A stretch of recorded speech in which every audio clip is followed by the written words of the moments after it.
those of you with keen eyes may have noticed this section of the pads at the bottom of each deck. These pads are assigned to the functions listed by these menu selector buttons here, such as Hot Cue, FX Fade, Pad Scratch, and Sampler, but most people will be using them for hot cues. Hot cues are points in the track that can be set and triggered and jumped to instantly with a push of a button. You can even use them while the track is playing to jump to parts of the track without interrupting playback.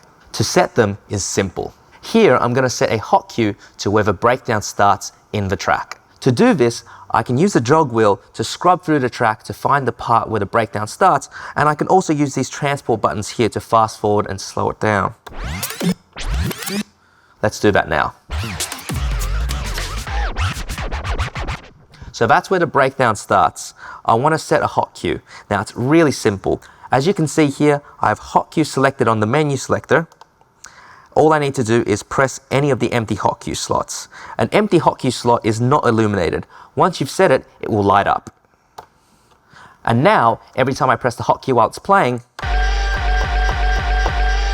it'll jump back to the start of the breakdown.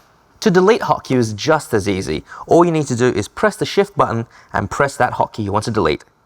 As you can see, the light is now off, which means the hot cue has been deleted. Now the way to get the most out of hot cues is to set them up before you go and DJ. Preparation is key, and you can even set them up in Serato without the controller attached. Hot cues can be used creatively to create live edits of the tracks that you're playing. I'm going to play this track, and it's nearing the end of its chorus. When the chorus finishes, the breakdown's going to start, but the breakdown's quite long, so I've set a hot cue to the end of the breakdown. I'm going to press that hot cue right when the chorus finishes to shorten the breakdown.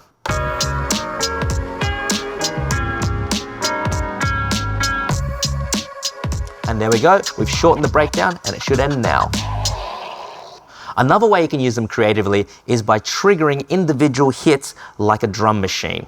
Now, I've got these set to individual drum hits. Whenever I hit them, it's going to be like I'm playing drums.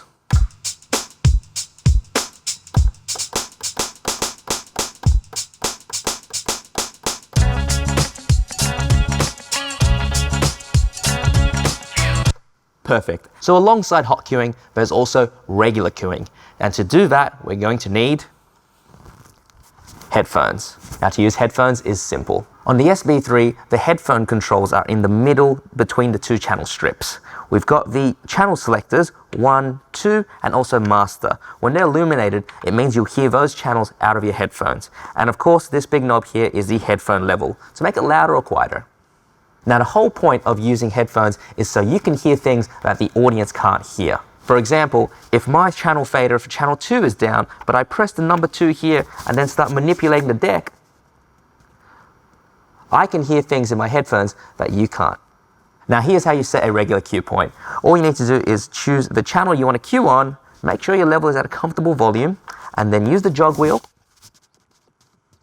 I want to set a cue on that point there, get to the beginning of that point, and simply press the cue button. Now every time I press cue, it'll start from that point. Cueing is an essential part of DJing because it lets you set the start point of the tracks, and you need to do that in order to get your mixes precise. Anyways, those are just some basic cueing techniques. Make sure you go and try them out for yourself. If you want to find out more about the gear you've seen today, check out pioneerdj.com, and if you want to learn more about DJing and music production, check out pointblankmusicschool.com.